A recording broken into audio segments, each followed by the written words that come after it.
જય માતાજી। શ્રી કાલિકા માતા મંદિર ટ્રસ્ટ પાવાગઢ દ્વારા દરેક જનોને સૂચિત કરવામાં આવે છે કે આપણે અહીંયા 19/3/2026ના દિવસથી ચૈત્ર નવરાત્રિનો પ્રારંભ થવા જઈ રહ્યો છે। તો એ દરમિયાન જે પણ કોઈ ભક્તને આપણે અહીંયા ગઢ સ્થાપનાના માતાજીના દર્શન કરવા હોય તો સવારે આપણે અહીંયા 19/3/2026ના દિવસે સવારે પ્રાતઃકાલે 8 વાગે માતાજીની ગઢ સ્થાપના થવાની છે।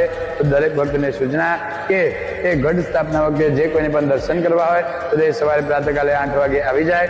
અને ત્યારબાદ એ જ દિવસથી આપણે અહીંયા જે હાલ 24 કરોડ 99 મંત્રાવધિ ચાલી રહી છે તેની પૂર્ણાવધિ થવા જઈ રહેવાની છે ટૂંક જ સમયમાં। તો ત્યારબાદ તેના પછી જે આપણે અહીંયા નવચંડીનો પ્રારંભ થવા જઈ રહ્યો છે, જે વિવિધ અલગ અલગ પ્રકારની આ દરેક પૂજાઓનો પ્રારંભ થશે। તો દરેક જણાને સૂચના છે કે તેનું બુકિંગ કરાવવું હોય તો તે બુકિંગ કરાવી શકે છે। જય માતાજી।